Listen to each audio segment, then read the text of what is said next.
আমার মেয়েরে ধরে নিয়ে যেতেছে। আমি বলছি বাবা আমার হাফেজ মেয়ে, পর্দা করে, জীবন ভিক্ষা দাও।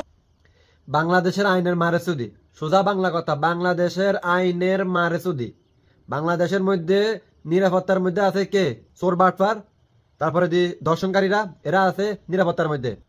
দর্শনকারী যদি 20 কোটির মধ্যে যদি 1 কোটি হয়, 1 কোটির ফাঁসি যদি দিয়া লাগে, বাংলাদেশে কোনো ভালো হইতো না, বাংলাদেশের মানুষ শান্তিতে থাকবো। এই যে ক্ষতিগুলো আছে হইতেছে, দর্শনের মধ্যে যে শিকার হইতেছে, এগুলা কারা হইতেছে?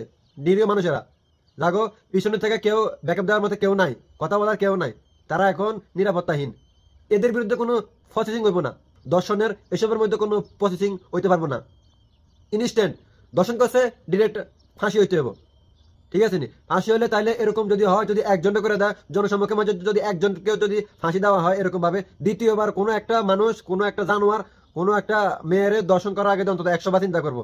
জন্ম নেওয়ার আগে দিয়া, দর্শন হিসাবে জন্ম নেওয়ার আগে দিয়ে, তার মাথার মধ্যে যে দর্শন করার যে একটা চিন্তা ভাবনা, এটা জন্ম নেওয়ার আগে দিয়ে 100 বার চিন্তা ভাবনা করবো।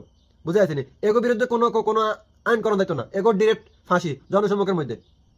সোজা কথা।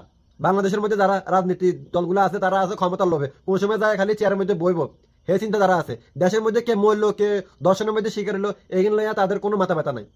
তাকে টার্গেট হলো এখন খালি হচ্ছে চেয়ার, ক্ষমতা। বুঝে আসেনি?